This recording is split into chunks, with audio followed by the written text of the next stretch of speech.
Hey guys, welcome back to the channel, welcome back to a new video, and welcome to my mate Simon. Say hello, Si. Hello. Or Zoolander, as we used to call you. Yeah, okay, yeah, right. Do they still call you that? Yes. Give us your best blue steel then. Simon's a mate of mine who used to work at McLaren, but whilst I was focused on the technical side and working on the cars, Simon had a very different role, just as crucial to McLaren's performance. But tell everyone what you used to do. So I was the driver performance manager for McLaren. I supported, worked with many of the F1 drivers and young drivers that came through the programme, and effectively worked alongside the chief medical officer and the physios to deliver human performance solutions to the young ones, from all the way from karting through to Formula 1. Yeah, which is very exciting, and it's exciting as well because having rekindled our friendship, because I haven't seen Simon for quite a long time, now we're back together. We are going to be doing some more videos based around that stuff, which I think is fascinating. The human performance side is a real interest for me, and I think we can make some really great content around that too. But today we're doing something very different. So you might recognise that we're in a slightly unique place here. This is where motorsport began at Brooklands. We're standing on part of the banked circuit, but because we can't skate or go around this place, it's fully overgrown, been left to rack and ruin. There are other parts of the circuit that are much more well kept and really quite interesting. We've got the skateboards with us today, and Brooklands have been very kind to let us in. So we're going to go and take a closer look at where the sport that you and I love had its very beginnings, right here.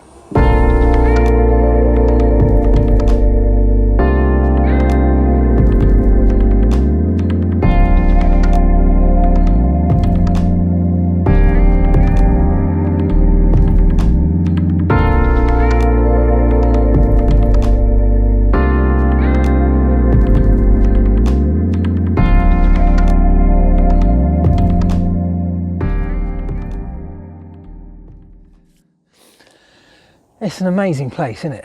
You can just sort of, it's a beautiful day, but it's deathly quiet. You can imagine this place full of people, can't you? Absolutely. I mean, just over by the members' bridge there was where the crowds congregated, which is now like loads of trees, and obviously it's difficult to visualise that. Yeah.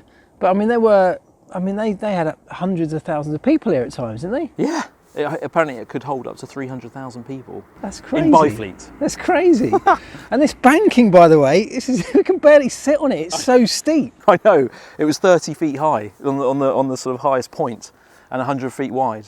It's just incredible. So in this part inside, this is the confines of the museum. They've kind of they're preserving this, aren't they? Which is why it's still in reasonably good condition. Because although you might look at this and think, this concrete is rough and ready, it's potholed, it's bumpy.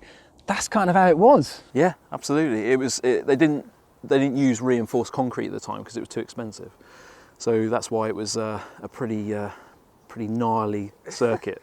I mean, this was a pretty special place for you because you grew up around the corner, didn't you? I did, 5 minutes down the road. Yeah, so you've been here a few times as a kid. I did. When I was in the Cubs and Scouts, I frequented here, especially in the winter months. Well, I can imagine it's a great kids' playground, isn't it? Yes.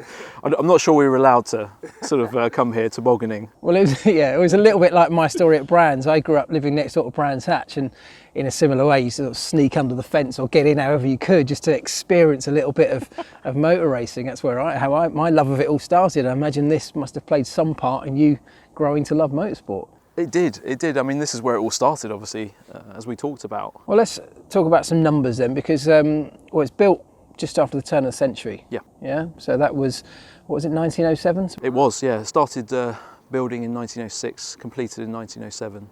Okay. And then opened around sort of May-June time, I believe. So a long way before the Formula 1 that we know and love today even was thought about.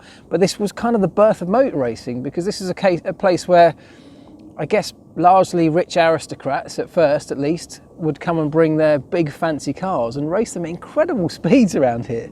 Amazing speeds.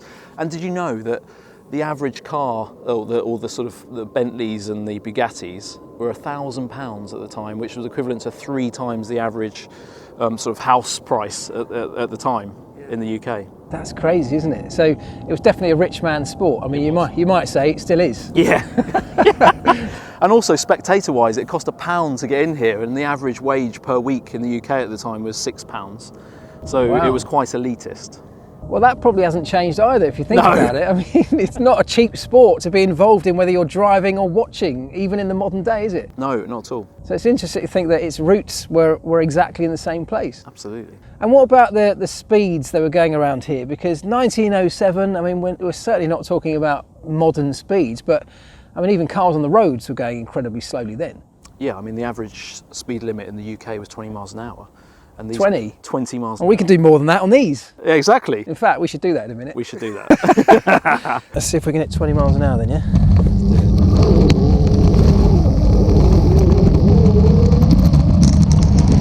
17, 18, 20! So what would they have been doing around here then? 100, 120. Wow. It's incredible, isn't it? It is incredible when you think about, first of all, the size and the fragility of those cars, because they weren't built to modern safety standards. No. And look at what they're racing on, this really bumpy blocks of concrete at an angle like that. I mean, it must have been insane. Absolutely. I mean, they were on bicycle wheels, effectively. Yeah. So they had a lot of tyre bursts. I mean, the compound of the tyres wasn't up to scratch like the Formula 1 of today. Yeah. I mean, you know more about that than me. But actually that is interesting, because today tyres is probably the biggest thing that we talk about. It's one of the biggest performance differentiators. Can you get your tyres working? Are they going to, give you the grip you need? Back then, I guess tyres were a bit of an afterthought. Yeah, I think they were, and I think over the years they did develop the tyres to some degree in terms of the size of the tyre and the wheel itself, but effectively not great. Because they were big, heavy cars as well, weren't they? They were, and the brakes Yeah. weren't up to scratch. Exactly. Big drum brakes. Yeah, I mean, that's mad in itself, isn't it? Think of a car of that size and weight of those things stopping from speeds of 100, 120 miles an hour. I bet it'd take you a week. Modern Formula 1 fans today are getting excited about, F1 going to places like Zandvoort, where they've got, and one of the most incredible things about that newly profiled circuit is this extreme banked corners, 2 of them, I think. But they're nothing on this. I mean, not even a patch on this. Absolutely. I mean, the interesting thing was if this track was readily available now and the actual F1 car was driving around it, it would be the first time that the drivers really experienced that GZ force, that vertical G force, which pilots experience heavily. Yeah, I mean, I wonder how close it would be though to blood pooling in a driver's Yeah, and legs. compression on the lungs, and it affects your cognitive performance. So your visual impairment potentially when you reach high levels of G, and that's why when pilots reach G-lock, they wear the G suits to prevent that issue. Yeah. I mean, when you think about the effects on a driver's body, you talk about G-forces there. I mean, there would have been no thought of that like there is today, where there's all this preparation that people like you get involved with. I know it's not the same forces and wouldn't have been quite the same demands, but that would have been an absolute afterthought, wouldn't it? No, it would have been. I mean, they would have just accepted that that's how they felt in the car. It's still quite a physical experience though. No power steering, these are big heavy cars, all right, they're on bicycle tyres, but they're throwing them round a bumpy circuit, quite long races. Yeah, the interesting thing is about the vibrations and the oscillations and how that would have affected the body neurologically and potentially affected a certain level of central fatigue in their bodies. But obviously they wouldn't have known what that meant. But they would have been, I imagine they would have been pretty tired after racing these cars. Yeah, I mean, I imagine so. I mean, you see the images of them where they get out and they've got this sort of, the clean part behind the goggles and everything else is filthy. No safety. No safety. No Arai helmets in those days. No seatbelts at all. No seatbelts at all. It was a time where it was all about fun, as much speed as possible, and safety was pretty much an afterthought. Well, that is the sombre side of all this, is that whilst we sit here in this utterly quiet and beautiful scene, people lost their lives here, and it's not that surprising, and that's how motorsport was back then. And I guess testament to modern Formula 1 and modern elite motorsport that safety standards have moved on so far, but like anything, it has to start somewhere. It does, and Percy Lambert actually died on Halloween 1913, just behind you, driving up the bank circuits, promising his wife that he would be safe, trying to break his own personal best world record.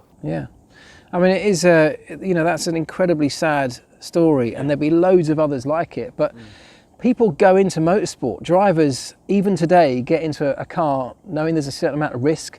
I guess even back then, they would have been the kind of people that that were happy to take those risks. They were adrenaline junkies of their time, and that's even still now why people do it, because they love that risk factor of it, don't they?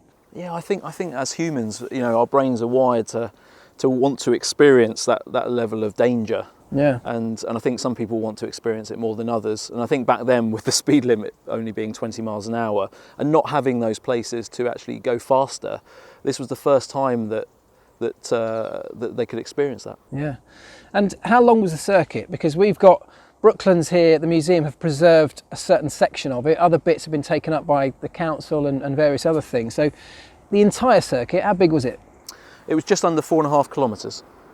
Okay, so actually that's probably equivalent to, well, Barcelona's pretty close to that, to give a absolutely. modern kind of reference. So not unusual in terms of circuit length to today. No, they did a lot of endurance racing here. Yeah. So they would do multiple, hours of racing.